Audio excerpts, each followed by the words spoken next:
If you like conspiracy theories, Club 27 is probably one of the most intriguing theories there is, at least in my opinion.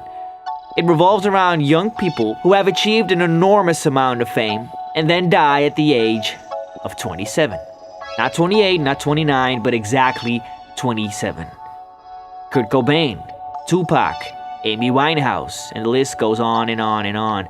Some say it's because of the freedom, the sexual freedom and the drug use that these celebrities enjoy, causing them to die at a very early age. But some go a little bit deeper than that. And you've guessed it, you and me, we're diving all the way to the bottom. These are 5 of some of the conspiracy theories revolving around Club 27.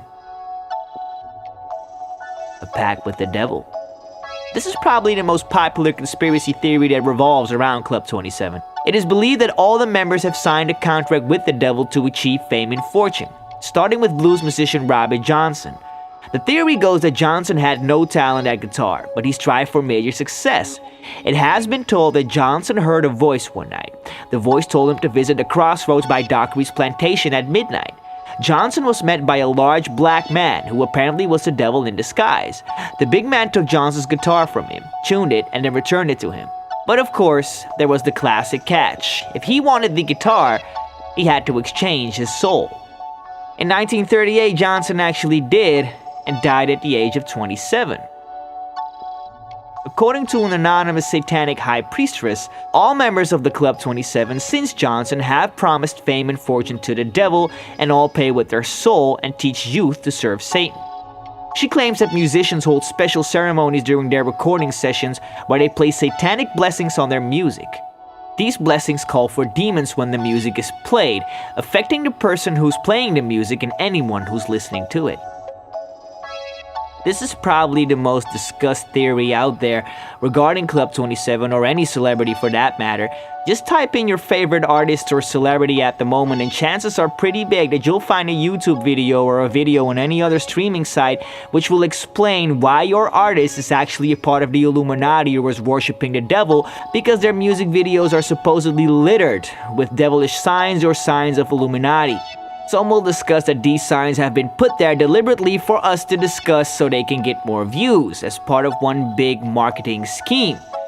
Well, if that is true, they've certainly got us talking, haven't they? Numerology. The number 27 reduces to the number 9 in numerology. The number 9 represents the end of a cycle.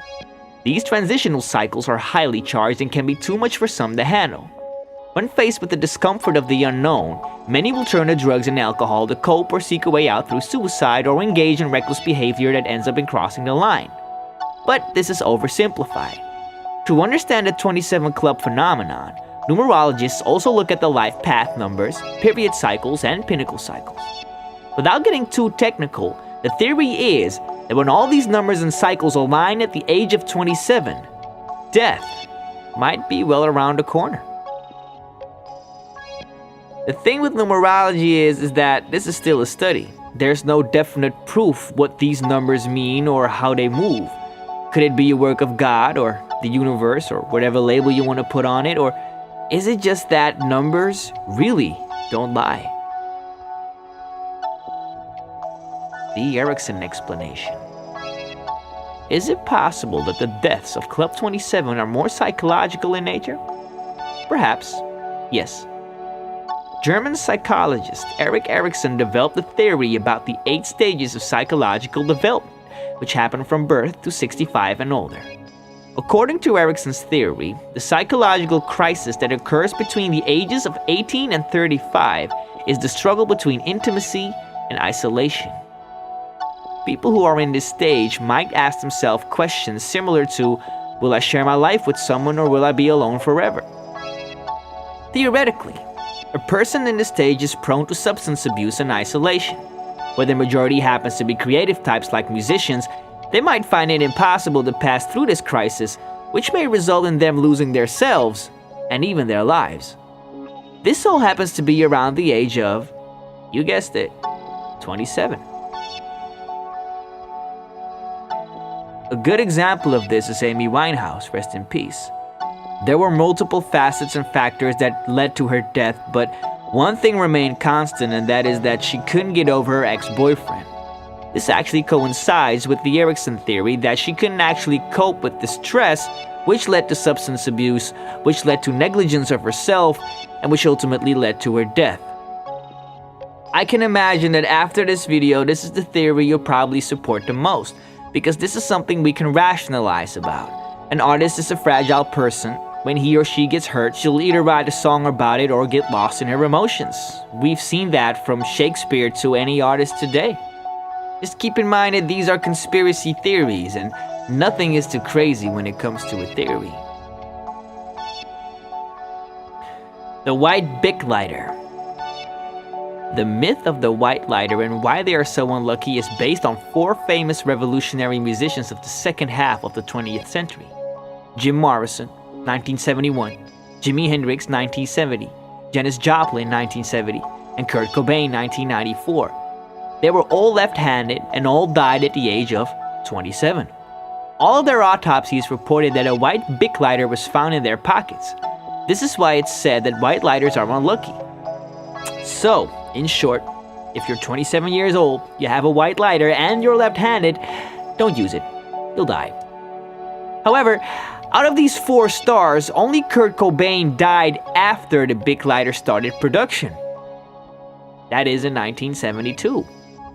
So either Jim Morrison, Jimi Hendrix, and Janis Joplin were time travelers, or this theory is probably bullshit.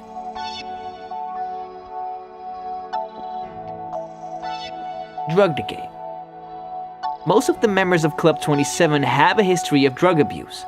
Substance abusers will always have a greater risk for health complication or possible overdoses. But age may have something to do with it as well. Stephanie Sarkis, a psychotherapist, says that 27 might be the age that drug use starts catching up with the body. People who have been using since their late teens and early 20s have built up a real tolerance for the drugs that they have been using. More drugs is needed to produce the same high equals a higher chance of an overdose, Sarkis explains. Just like the Erikson theory, this is one you'll probably support 100%, because you can rationalize this theory. Well, whichever theory is true, one cannot help but wonder, how would a satanic ritual in the studio look like, and how are we enchanted by all those demons that are summoned when we start listening to our idols' their music? Questions for now and questions for later. Well, if you want the answers, we probably can't give you one, but if you subscribe, we can at least promise to give you more awesome videos like this. Thank you.